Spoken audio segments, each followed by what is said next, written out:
1992-ci il fevral ayının 5-dən sakit edəcəm. Xocalı faciəsi baş verdi. Deməli, gəldik meşəyə, bizi tutdular, ermənilər.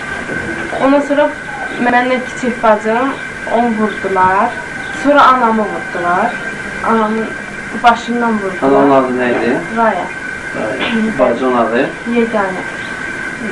Anamı da orada vurdular, anam orada qaldı. Sonra bizi götürdülər, apardılar əskərənə. Atam ağaca bağlamışlar. Biz çıxdıq ki, atamı bağlayıblar ağaca.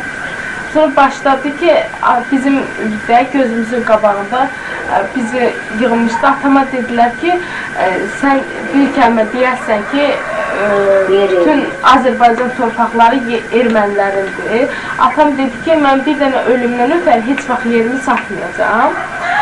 Bunu yandırdılar ayağına qədər. Sonra bir də dedi ki, bir də denəndə ki, yer... Yandırdı, neylə yandırdı? Benzin tökdülər, bütün bədəninə benzin tökdülər.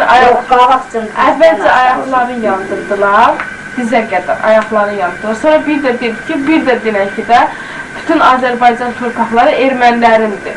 Bu dedi ki, mən ölsəm də heç vaxt yerimi satmayacağam. Bir də bunu yandırdılar yarıya qədər. Ondan sonra axırıncı dəfə dedi ki, axırıncı dəfə deyilik də, 3 dənə uşağın qalıbdı. Sən denən ki, yer Azərbaycanlılar torpağı hamısı erməniləndi. O dedi ki, mən yenə ölsəm də heç vaxt o yerimi satmayacağam. Dedi ki, heç olmasa 3 uşağın qalıbdı da. Yaşayarsam onları saxlayacam. Dedi ki, yox, mən heç vaxt yerimi satmayacam. Uşaqlarımı da gətir mənimlə öldür, amma mən yerimi satmayacam. Ondan sonra bütün hər yeri yandırdılar.